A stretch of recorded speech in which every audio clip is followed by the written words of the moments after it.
शेतकरी नेते रविकांत तुपकर यांनी आज नुकतीच बैठक घेतलेली आहे। लोकसभेनंतरची ही पहिलीच त्यांची निर्धार बैठक आहे।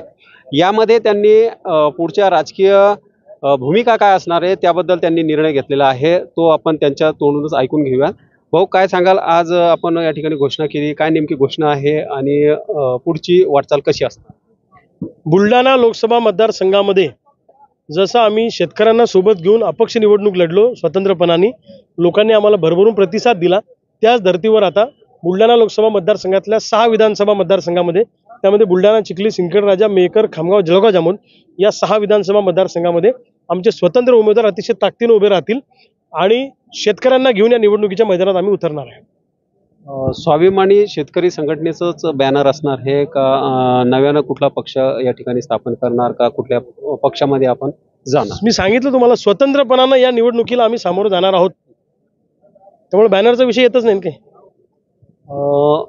नेमकं या ज्या निवडणुका आहे काय केंद्रबिंदू असणार आहे आणि आपण ह्या 6 ज्या विधानसभा सांगितल्या, या 6 विधानसभामध्ये उमेदवार जे आहेत ते पक्षाचे तुमच्या संघटनेचे असणारे कसं असणार? नवीन लोकांना बघा, आतापर्यंत ज्या निवडणुका होतात त्या जातीवर, धर्मावर, पक्षावर होतात, वेगळेच मुद्दे निवडणुकांमध्ये समोर येतात, पण शेतकऱ्यांच्या भोवती केंद्रित असणारी निवडणूक कधीच होत नाही। आम्हाला महाराष्ट्राच्या विधानसभेची निवडणूक शेती प्रश्नावर केंद्रित करायची आहे। जो किसान की बात करेगा वही महाराष्ट्र में राज करेगा। शेतकऱ्यांना सोडून जर तुम्ही विधानसभेच्या निवडणुका लढवण्याची मनसुबा तुमचा असेल तर आम्ही चालू देणार नाही। आम्ही सगळे शेतकरी एका ठिकाणी येऊन आमचे उमेदवार उभे करणार आहोत। लोकसभा आपण लढवलेली आहे, आपण विधानसभा लढवणार आहात का? लढवणार असाल तर कुठली विधानसभा आपण लढवणार? नाही, मी कुठून लढणार आहे याचा निर्णय आज झाला नाही, पण त्याचा निर्णय लवकरच होईल आणि आमची कोर कमिटी आता बसेल आणि त्या कोर कमिटीमध्ये कोणी कुठून उतरवायचं, कोणता उमेदवार कुठून टाकायचा याचा निर्णय होईल। आपण लढवणार आहात? मला आमच्या कार्यकर्त्यांनी सांगितलं इथून लढायचं तर मी लढणार। एका माणसाला 2 ठिकाणाहून लढता येतं ना।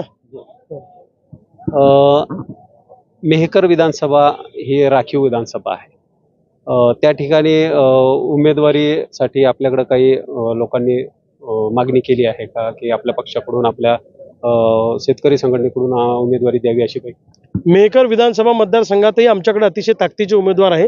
योग्य वेळी त्यांची नावं आम्ही डिक्लेअर करू। अतिशय ताकदीचे उमेदवार आमच्याकडे, कारण तिथं आम्हाला बरोबरीत मतदान झालेलं आहे। मेहकर विधानसभा मतदारसंघ हा प्रतापराव जाधवांचा मूळ त्यांचा हे आहे, गाव आहे, त्यांच्या बरोबरीत मतदान घेतलं आम्ही त्या ठिकाणी, त्यामुळे लोकांचा कल आमच्याकडे आहे। निश्चितच जिल्ह्यातील ज्या 6 विधानसभा आहेत त्या आपण लढवणार असल्याचा निर्धार जो आहे तो आज स्वाभिमानी शेतकरी संघटनेच्या या निर्धार बैठकीमध्ये घेण्यात आला आहे।